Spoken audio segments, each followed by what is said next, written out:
Time to break out the umbrellas and the rain parkas, but how are we doing with temperatures compared to the analog years? Well, we have started the month of March with temperatures above average, and our analog years show a little dip, but we are going to follow this pattern of warm weather today, and then we have a bit of a cool spell this weekend and another cool spell that the analog years show right around the spring equinox, and that is going to come true.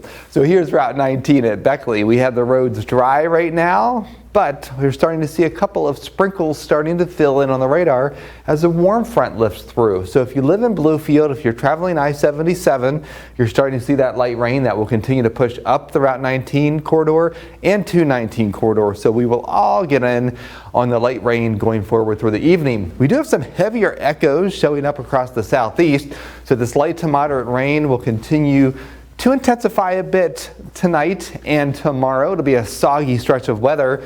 And if you're feeling some more aches and pains than normal, take a look at all the red on the map. The pressure is dropping ahead of the storm system, and the peak wind gusts haven't been so crazy, but at 20 to 25 miles per hour.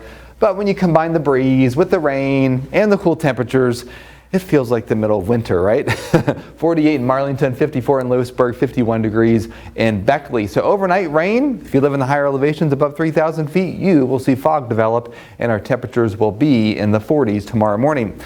After we get rid of this rain, a cold front comes through tomorrow evening. Highest elevations above 3,000 feet, you will see about 3 inches of snow. That's snowshoe in the ridges west of Marlington. The rest of us will have a few flurries, and we will have breezy winds, but if you like spring, high pressure builds in, and we have the warmest stretch of weather so far this season. I guess technically we're in meteorological spring, but if you want to call it winter until the equinox happens, this will be the warmest weather so far this winter. And then guess what? A cold front next Friday will bring more rain. So we have dense fog above 3,000 feet. We do have a medium threat for flooding tomorrow. Now that is the poor drainage spots in those smaller streams and creeks. We're not expecting the Greenbrier River to flood. We're not expecting the New River to flood. That's the good news. But we do have high pollen count. Tuesday through Thursdays, our temperature's warm.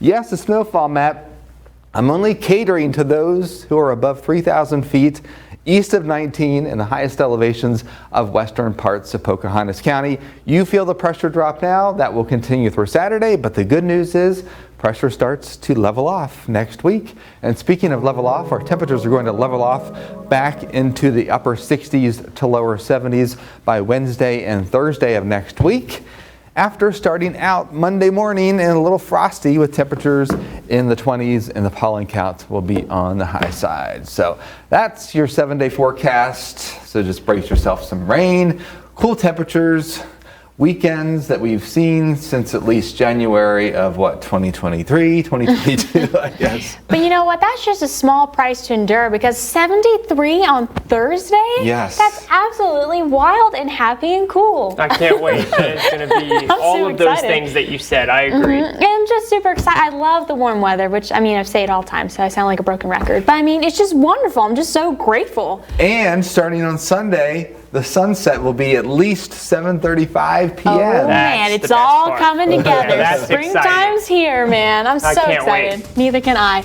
Well, thank you so much for that chat. That great news. Now we have more news and weather coming your way right after the break.